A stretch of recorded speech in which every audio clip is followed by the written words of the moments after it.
Hey guys, what's up? Welcome to the channel, or welcome back to the channel. This is Living in Denver, Colorado. Today, we're gonna be in the office. We're breaking down neighborhoods. We're gonna find out the top neighborhoods that you should be checking out in and around Denver. Let's go, guys.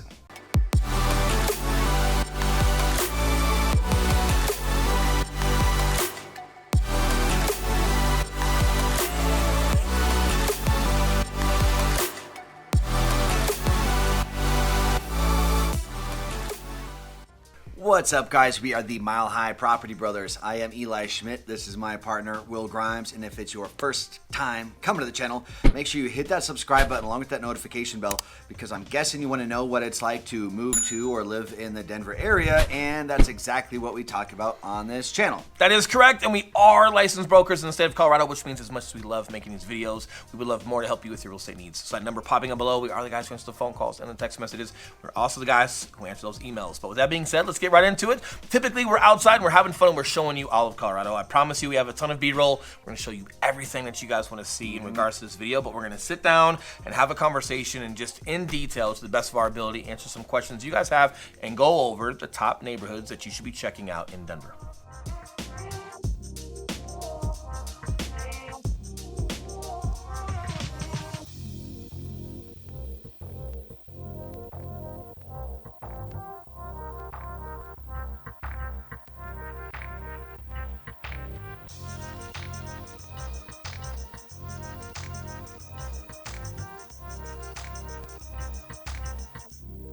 All right, guys, so whenever you reach out to us and you're thinking about buying a home here in Colorado, one of the first things we do is we schedule a Zoom call with you. The majority of that Zoom call is exactly what we're going to cover in this video today. And that's basically going over your wants and needs, lifestyle, career, things like that, and determining, hey, what neighborhood in Denver or all around the state, for that matter, is going to be the best for you and your situation. Correct. A lot of them are going to be somewhat similar, but we really just want to give you guys, to the best of our ability, just like an accurate depiction of maybe what those neighborhoods look like, where they're essentially located. If you've watched our videos before, we will be using the famous clock circle around Denver. Like a circle. Right. Because Naling, there is no beginning. There is no end. Because it's a circle. That's kind of nice. All right, so in this video, guys, we're going to be talking specifically, with a couple bonuses in there, to the Denver and immediate metro area. In the future, though, we are going to dive into, like next week or later this week, we are going to dive into cities as a whole, like what city is best for you. But today, we're kind of talking specifically Denver neighborhoods with a couple of cities in there. Correct. Denver Metro, in and around Denver. He always tries to say what I say to make it sound better. I don't know what he's doing. If he wasn't so good at getting this page operational. There we go. There we go. I don't know what I'd do with this guy. But first up, we're going to start down south and kind of work our way up. But we're going to be talking about, first one, Southeast Aurora. Yes. Now, you guys may be wondering, hey, these aren't Denver neighborhoods, but here's the thing. When people are talking about moving to Denver, it's actually kind of rare that people end up living in the city of Denver. Well, that term is just used a little bit loosely. Like, we live in Denver. Like I say, I live in Denver all the time. Yeah. Like, I'm 17 minutes outside of Denver. But when you get here, you'll kind of feel, as far as like how the roadways and how the travel works, like it all kind of feels like Denver Metro. And preferably for what you guys are looking for as far as where you should be residing with your family or with your loved ones, just trying to dive into it. But Southeast Aurora, great spot. So if we're looking at a clock in Denver, probably looking at a clock right now because we put it on the screen. Denver's in the center. Southeast Aurora is going to be like your 5 o'clock, 4:35, like in between 4 and 5 on that clock, which is right around 17 to 30 minutes outside of the heart of Denver. Really cool spot. So benefits from here, or type of neighborhoods that you have, like you definitely have some intermediate to bigger scale homes. 500 grand to 2 million plus. Correct. You've got Cherry Creek School District 5 out there. So for middle of Aurora and for Southeast Aurora, it's not Aurora Public Schools. It is Cherry Creek School District 5, which is amazing. A lot of great reviews. My kids go to Cherry Creek Schools. We love it. We've had a lot of great things to say about it. You've got Tallinns Reach, which is a great neighborhood. It looks like you live in the mountains. It's got rolling hills and a lot of cool, unique builds that were out there when the builders developed that area. You've got South Shore, which kind of gives you like a lake house feel, and you've got Aurora Reservoir. That's right there. Tallinns Reach, that neighborhood, is literally within minutes of South Shore, which is the closest one to Aurora Reservoir. So if you're looking at going there and you want to live in Tallinns Reach, you're 5 minutes from it, but really cool. And you've got a main access way as far as it goes for travel. If you live in Southeast Aurora, Smoky Hill Road will take you all the way down to Parker Road or Highway 83. Highway 83 takes you to I-225 south or north. And then from there, you can attach to either I-70 or you can attach to I-25 and get yourself down to the heart of Denver. And again, like it's definitely less than an hour. You're looking at like the 30 to 45 minute travel time. Not bad. Or you can take a quicker span and you can stay down south on 470. 470 will take you north to I-70 or it will take you down around south to I-25. Great highway if you guys are looking at going to Boulder, going super up north to the Springs or Wyoming, or down south to Colorado Springs. Or if you just want to commute to Denver, yes, you can take that E470 either direction. It will wrap around. Half of it is a toll road, so just be mindful of that. Not super expensive, but great. So when it comes to Southeast Aurora, school districts, size of home, community living, being by the reservoir, and overall travel, just travel time and travel ability because of the highways and some of the main roads that are out there that get you into the city or around the city super efficiently. Being in real estate, not that you have to be in real estate, but that's why I live there, because I can literally get anywhere I need within an hour. So it's super great. And I know I'm rushing some of this, but I just want to shove as much value as I can per neighborhood for you guys to understand it. And obviously, if you have more questions, all of our other videos are literally cities or areas in depth. So we do have some Southeast Aurora videos, and these other areas that we're going to cover today, we do have specific videos on those as well. So if you want more information, scroll through your playlist, find more of me and this guy talking about it, and I'm sure you'll find some good details.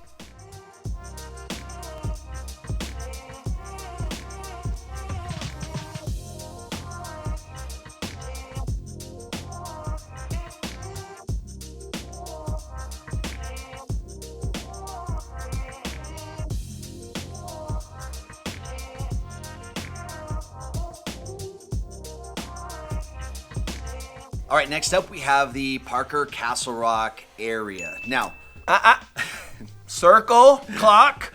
Do Denver's in the center. Parker's going to be directly south, pretty much your 6 o'clock location, just to the southwest of Southeast Aurora. And if you took another 6 and put it south of the current 6, that is Parker, that's going to be Castle Rock. Correct. I screwed up your entire clock. I just made my new clock. He's got like a pentagram? No, not a pentagram. 2 circles a Venn diagram. Venn diagram. Yeah, Venn diagram clocks, man. So you've got Parker, which is directly 6. I think we should just say south. Just south of that, you've got Castle Rock.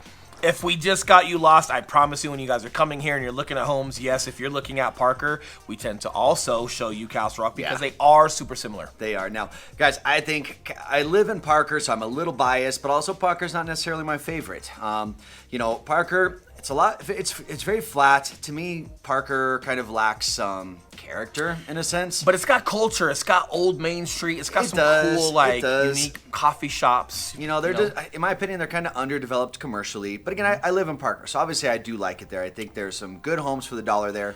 Castle Rock, I think, is one of the most undervalued places in Colorado right now to date. When you look at Castle Rock, to me, Castle Rock looks like a city in Colorado should feel. There's amazing terrain down there. There's amazing views and scenery. On top of that, they are very on top of their commercial development, and they also have an old downtown like main strip. If you're looking on a map, you may think that Castle Rock is a little far south, but I promise you, with its proximity to I-25, it is quicker to get from Castle Rock to downtown Denver than it is from my house in Parker to downtown Denver, because I've got to meander over to the highway before going north, versus most places in Castle Rock, you're really close to the highway and you can just shoot on up there.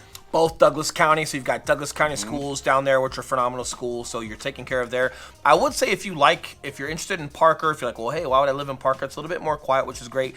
Castle Rock gets a little busy on the weekends because you've got the commercial side down there, right? You've got the outlet malls that are down there, which are phenomenal. A really great time to take your family down there. Just go down there with yourself and buy some cool stuff. But you get a lot of people from other cities that commute down south to the outlet stores just for things to do. So, yes, your city can get a little busy on the weekends. So then, why Parker? Well, Parker's a cool location because it sits directly in between Southeast Aurora and Castle Rock. So if you want to go to Southeast Aurora, you've got the Reservoir, and you've also got Southlands Mall, which is great. You've got the movie theater. It's outdoors. They do a lot of concerts and things there during the spring and summertime. Yes, post-COVID, that stuff is coming back. Phenomenal stores, just some really cool restaurants that are there.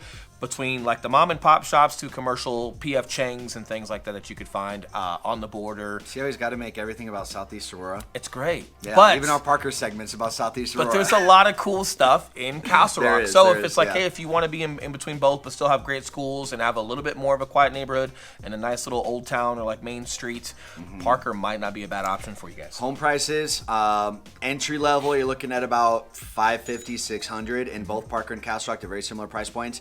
But man, for you guys that are in like the 700s, mid 7s, up to 8s or 9s, it is amazing. And this includes Southeast Aurora. It is amazing the house that you can get in Castle Rock, Parker, Southeast Aurora in that 7 to 900 range. And as far as availability, man, there's some options out there. Yeah, and even like that 1.5 to 2 million, like they get extraordinary. There's a lot of bang for buck that you can do there. And I would say, like, just from our numbers and what we've had clients come here for and what we've seen with prior clients that currently live in Colorado, Castle Rock, Parker, Southeast Aurora, very family-oriented, very outdoorsy. You've got some really cool parks down in Castle Rock. Yep. Philip S. Miller Park is one of them. There's like 15 of them. They're all commutable. So if you live in Southeast Aurora, you can go to the other two. If you live in Castle Rock, you can go to the other two.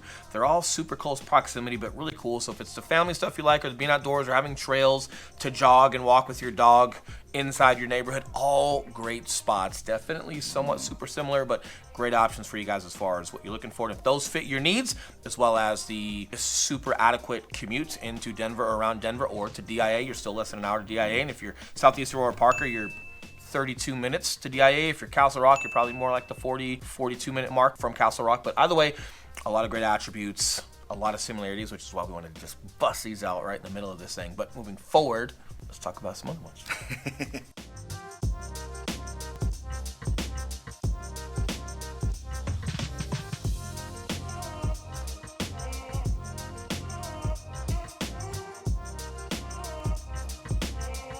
All right, moving a little bit more central. So if we're back on the clock and Denver is the center of the clock, we're pretty much in the center of the clock. We're going to be talking about Wash Park and Cherry Creek, more specifically like the Cherry Creek north side. And yes, there is some suburban side to that, but let's start off with Wash Park.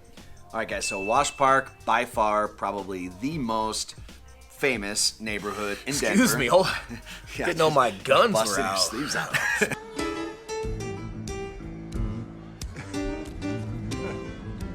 Okay, so speaking specifically to Wash Park is one of the most famous neighborhoods in Denver. It's not famous. It's famous. There you go. Yeah, good point. Good point. Like he's mocking famous. Well, like famous. Denver people famous. In Colorado. If you're not in Colorado, you probably not know what the hell Wash Park is. Also known as Washington Park, right? Correct. Very expensive homes, one of the most popular parks here in all of Denver. Very popular for volleyball on the weekends. And here's the thing, guys, for both of these areas, Wash Park, Cherry Creek, they're both higher end, very expensive homes over there, very, very desirable when it comes to buyers looking to purchase in those areas. But again, guys, there's not this sense of pretentiousness. Like Wash Park, you will have a slightly older demographic, right? Just because the homes are so expensive, especially ones that sit right on the park. However, everyone is still welcome around there. You're welcome to go to the park on the weekends and have fun, and it's just... It doesn't feel like a typical, like, maybe affluent area. Well, in some the other park, areas. just the park in I'm general. quoting so much. We're doing a lot of these today. I think it's like an intelligence thing. I don't know what it is. Eli, being very smart, knows when to incorporate. That's perfect. These things. I don't look comfortable on camera. But getting back to it, Wash Park is just phenomenal. It's got 2 large bodies of water. Yeah. A lot of folks get married there. You've got volleyball on the weekends. A lot of people run and ride their bikes there. Very active. So folks that live in the Wash Park area, like, you're not going there if you're super secluded, don't want to like see people type of person, right? You've got anything from new builds, like just scrapes and brand new developments there, to some old bungalow style homes that are still extremely big, but a little bit more aged and cultured and giving you that like old Denver feel. And I know we mentioned like homes are expensive, right? So yes, you definitely get over $1 million when you start getting toward Wash Park, but let's not fail to leave that word valuable out, right? Like Denver as a whole last year appreciated 16%, right? So as far as the value you're going to have if you're spending more and you can afford it and you want to be down there, we've had handfuls of clients go to Wash Park and Cherry Creek.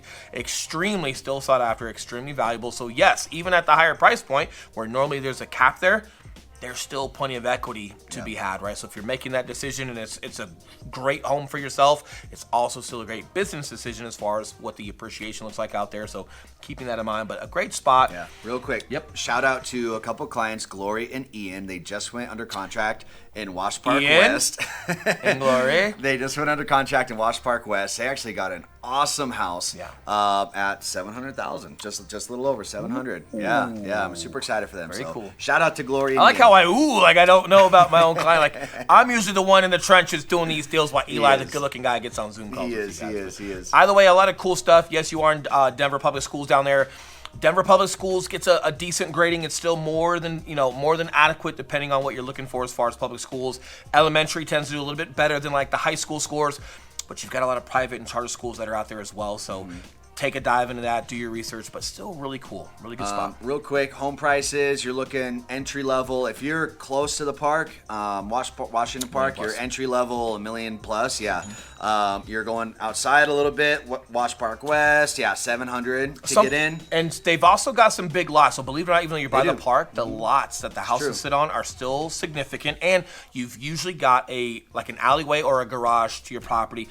That is a little bit important because yes, the streets that are close to Wash Park that the homes reside on are slightly more narrow. So when you put cars parked on the street, you can get like one car through in between them, but it gets a little congested if you've got cars parked on both sides of the street. So yes, if you're a homeowner down there, you've usually got a 2-car garage that's in the back of the house on the back of the lot. Still super accessible if you're having entertainment and things like that and people coming over. Be a little aware of that. It's definitely a little bit more narrow than like if you get into a Southeast Aurora that's way out on the outskirts. Your streets, man, they're extremely wide. You've got parks in the center of them, so a different different style there, but just something to think about. But yes, you do still have parking for yourself. I know a lot of folks that are moving from Chicago and New York. You don't have too much for yourself, but yes, on your lot, on your property, very typical to have a 2-car garage minimum. Yeah, it is.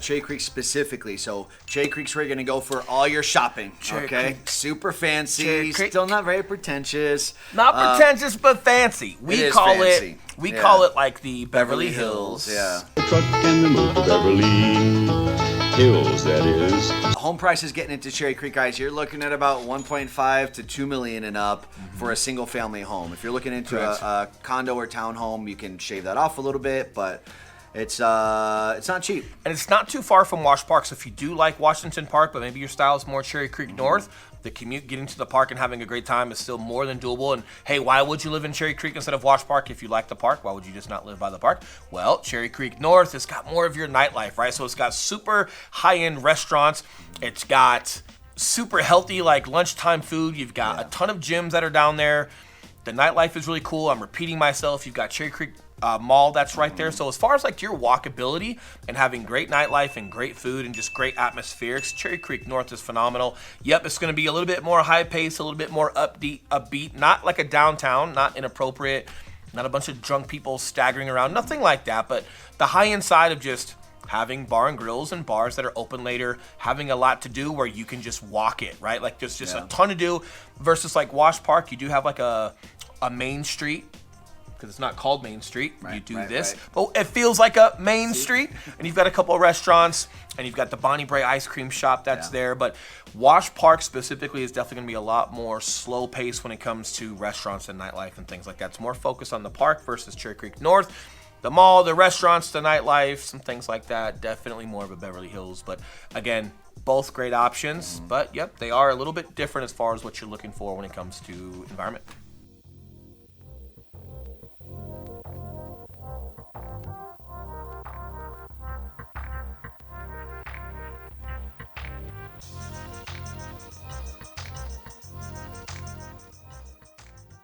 All right, guys, moving a little bit more north and slightly west, and we just did a video on this place, and it's one of our favorites. 8 o'clock?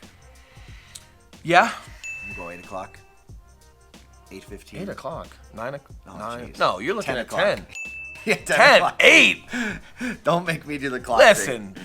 It's not I'll hard. stick with Northwest. Denver's the center. It's a circle. So imagine 8 o'clock. That's Superior. So if you guys are looking at highways, you'd be taking Highway 36. It's directly outside. It's directly northwest of Denver on your way to Boulder, Northwest, right? 8 o'clock. Yeah. He always tries to mess me up. Listen, we're in the office today. That means we're serious. That's right. That's and we're right. getting at it, right? That's right. Just seems awfully mean. But sometimes the ends justify the mean. Getting back to it, Superior, great spot. So again, we're in Boulder County, but we're not quite into the heart of Boulder. So if you're still looking at a commute to DIA or commute to Denver, it's great. But as far as your outdoor experience, your trail experience, you've got Boulder County Schools, which is an A+ rating, could not be better. And believe it or not, even though we're growing out here in Colorado, there's still some unincorporated areas where not too many people are moving or know too much about it. So we're trying to hit on Superior a little bit more because it is such a gem and not too many people are aware of it. But again, school districts, outdoor, your commute, 31 minutes to Denver. Yep. Your commute to it's 20 minutes, and it was 32 or 33 minutes to the to DIA. Yeah. So really cool Airport. spot. It is higher end homes. You've got anywhere from like your mid 500, 600 homes that are a little bit more old that are there that might need some updating, but then you've got some new builds that are out there that do phenomenal. Yeah, guys, and throw into that mix Longmont, Lafayette, those as well kind of go into like the Superior thing.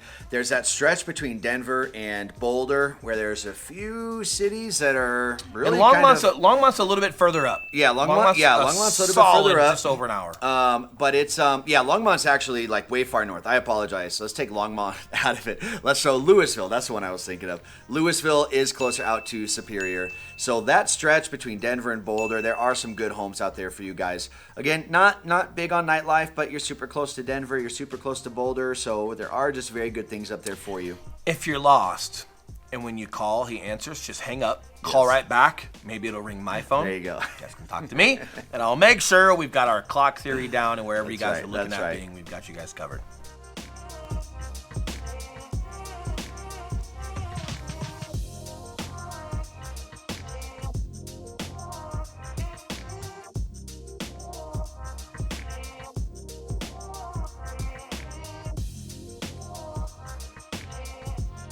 All right, guys, before we get out of here, we've got a couple honorable mentions. You kind of can't just not mention these if we're going to talk about top neighbors in Denver, but we've done a lot on them. They're very popular to talk about, so we wanted to give you guys something a little bit different on this video versus just focusing on what you've got a lot of information on already. But that's going to be Lodo, Lower Downtown, and Low-High, Lower Highlands, right? So really cool spots. You've got Little Man Ice Cream in Low-High, right across the bridge from downtown Denver, so right in the heart of downtown Denver. Lodo, clearly you're lower downtown, so you've got a lot of apartments and condos, not so much like single-family homes. You're not going to find that. Lower Highlands, you are going to find some single-family homes. You are going to find a couple dog parks. There are some really cool old like single-family homes that just look a little bit more cultured. Victorian style. Homes, yeah. You've got some brand new apartments that are down there. So if you like that nightlife and being super close proximity to Denver and being right across, literally you cross the bridge and you're at Union Station, really cool. You've got some modern grocery stores that are down there, but it's very downtown-esque type of living. Yeah, I call it urban residential, to where it is very clearly a residential neighborhood, but you're smack dab right up against Denver. It's just I-25 separating you. So if you want some of the best restaurants, some of the best cool bars and legit speakeasies, if you want active, like young professionals, it's a very, very cool, trendy. I hate to even use the word trendy because it's been trendy, I mean, for 20 years. You know, Highlands has been popping for a long, long time. It's one of my favorite places in Denver. Can you tell? Definitely worth checking out. And you know why we know it's worth checking out? Because we're licensed realtors in the state of right. Colorado, which means we know those places, and yes, we love helping you with your real estate needs just as much as we love making these videos. So that number popping back up below, we are the guys who answer the phone calls and text messages and the emails, and we'd love to help you with anything you guys have in regards to this video or any of the others, and getting you guys and your families here to Colorado. But until next time, we will see you on the next video. But before you leave, like it if you like it. That's right. Subscribe. We'll see you guys soon. See you guys.